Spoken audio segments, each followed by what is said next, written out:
Allah Ta'ala est le seul qui jugera ses créatures dans la vie dernière.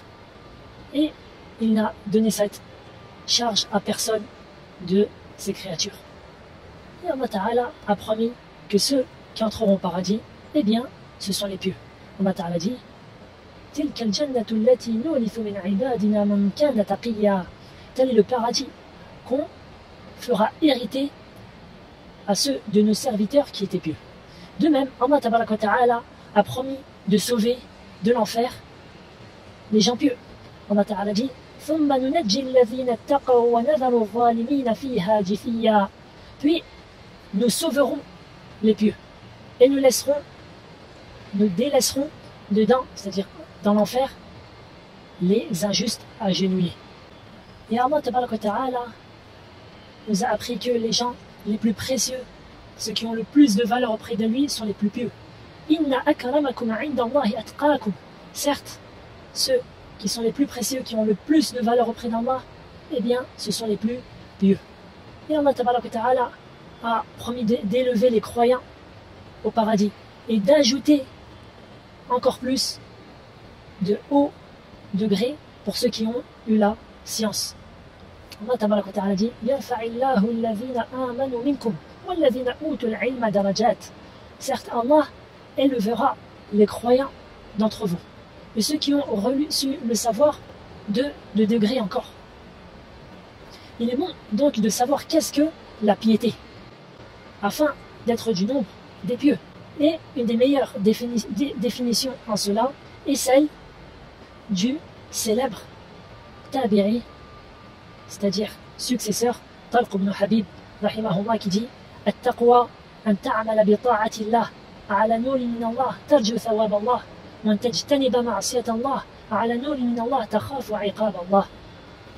La piété est le fait d'œuvrer dans l'obéissance d'Allah, selon une lumière provenant d'Allah, en espérant la récompense d'Allah, et s'éloigner des interdits d'Allah, selon une lumière venant d'Allah, en craignant le châtiment d'Allah. Et cette lumière dont il fait allusion, c'est la lumière du Coran et de la Sunna, la lumière de la science légiférée. Il est donc bon de bien comprendre cela et de ne pas vivre selon des fausses allusions, en étant plongé dans des choses qu'Allah Ta'ala déteste, et sans repentir ou se demander des comptes, ou même à sa propre personne, ou même chercher des preuves qui sont mal comprises et qui sont mal interprétées. Entre autres, les hadiths où le prophète sallallahu alayhi wa sallam nous dit par exemple, comme le rapporté l'imam Muslim d'après Abi Huraira, le prophète sallallahu alayhi wa sallam a dit Rubba ash'atha madfu'in bil abwab law aqsama ala Allah la abarra. Il se peut qu'une personne ébouriffée qui est rejetée des portes des gens, c'est-à-dire qu'il est méprisé, c'est-à-dire que les gens ne lui donnent pas de valeur. Lorsqu'ils ont une assise, ils n'aiment pas qu'il soit présent. Lorsqu'ils se réunissent, ils n'aiment pas qu'il soit présent. Lorsqu'ils ont une festivité, ils ne l'invitent pas. Voilà ce qui est le sens de cela. Non pas que c'est quelqu'un qui est plongé dans les péchés, non. C'est quelqu'un au contraire qui craint Allah Ta'ala, qui a un haut rang auprès d'Allah Ta'ala par sa crainte d'Allah, par ses bonnes actions, mais que les gens ne donnent pas d'importance car il n'est pas beau, ou il est ébouriffé, ou il n'est pas riche, etc. Si il aurait fait le serment qu'Allah lui exauce telle chose, Allah Ta'ala lui aurait accordé.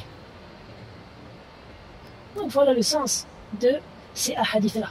C'est le sens, et donc que certaines personnes qui ne font pas beaucoup de bruit, que les gens n'accordent pas beaucoup d'importance, eh bien, ils ont une haute place auprès d'Allah de par leur piété et leur sincérité.